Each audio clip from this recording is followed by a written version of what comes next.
Every so often, a post on the internet just explodes. It stops being just one person's story and becomes this huge public conversation about relationships, about trauma, and about those big, flashing warning signs we call red flags.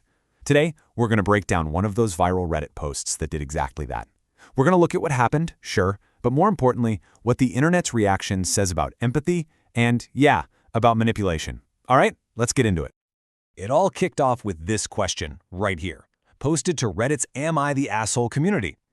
Just reading that title is a lot. It's jarring, and you immediately know the stakes are incredibly high. The author, a 28-year-old woman, is literally asking if she was wrong for her reaction to a physical violation from the one person she's supposed to trust more than anyone. So, what exactly went down? Well, the original poster, or the OP as we'll call her, laid out the whole thing in just a few pretty devastating paragraphs. Okay, so the sequence of events here is absolutely critical. First, out of nowhere, the fiancé pulls her sweatpants down. Second, her body just takes over. She calls it defense mode, a pure gut reaction rooted in a past sexual assault. She gets him in a hold, pushes him to the ground. And third, she immediately tells him why that happened, connecting it right back to her PTSD.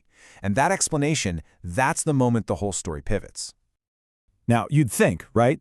You'd think a partner hearing that their prank just triggered a massive trauma response would be absolutely horrified, apologetic, concerned. But that is not what happened here. Not even close.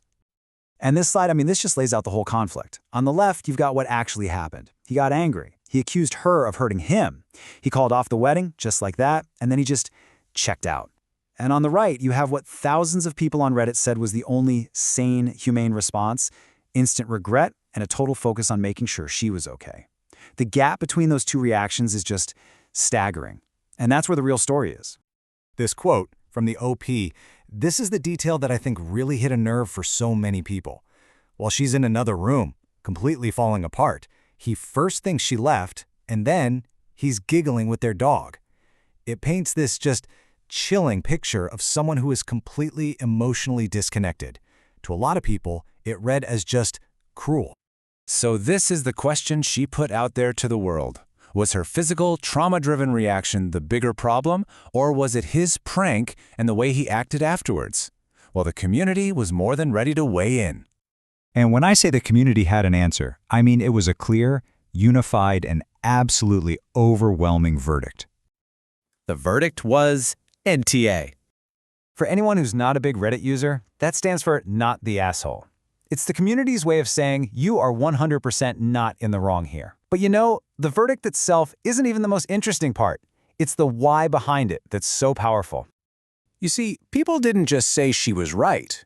They started a massive deep dive into her fiancé's behavior, picking out this whole pattern of what we all call red flags. And the arguments against him were so consistent. First, of course, the profound lack of empathy. That was a big one. Second, people pointed out that a 33-year-old man pantsing his fiancée is just deeply immature and weird, even without the trauma element. But the real kickers were the manipulation tactics. How he immediately flipped the script to make himself the victim. How he used the wedding as a weapon to punish her. And that chilling ability to just giggle with the dog while she was in agony. This comment by user _spicynoodle really just hits the nail on the head. It perfectly sums up what everyone was feeling. The prank itself, maybe you could be super generous and call it a stupid, thoughtless mistake. But his reaction after she explained her trauma? No. That wasn't a mistake. That was a choice. A choice to put his own bruised ego way, way ahead of her pain. One commenter even dropped this specific psychological term, DARVO. It stands for deny, attack, and reverse victim and offender. And if you look at what the fiancé did, it's like a textbook case. He denied the seriousness of what he did, he attacked her for her reaction, and he completely reversed the roles to make himself the victor. It's a classic, scary playbook. And look at this, because this is really telling. This breaks down what people were so angry about. Yeah, the prank was bad, but that's not what most of the conversation was about. A huge, whopping 80% of the focus was on his cruel, calculated response after he knew the truth. That's what took this from being about a dumb prank to being about a massive, dangerous warning sign. But the story didn't actually end there. As the OP started responding to comments, she dropped two more pieces of information that basically turned the community's concern into full-blown alarm. First, this bombshell. People asked if he even knew about her trauma history. And her answer was, "I've tried to tell him, but he doesn't want to listen because it's unpleasant." Think about that for a second. This wasn't just him being ignorant in the moment. He had actively chosen to stay ignorant about a core part of her life. And then she revealed this, which is just heartbreaking.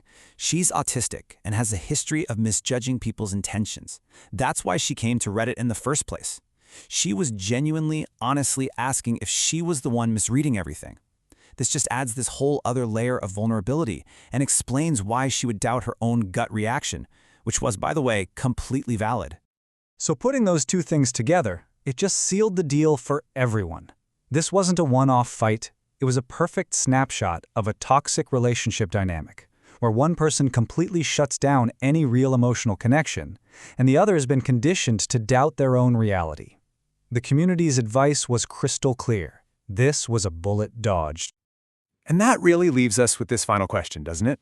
This story went so viral because it gets at something universal. We all mess up in relationships. But this whole thing shows that the real test isn't the mistake itself, it's the reaction. Is there empathy? Is there accountability? Or is there just denial and manipulation? How that question is answered, well, that can make all the difference in the world.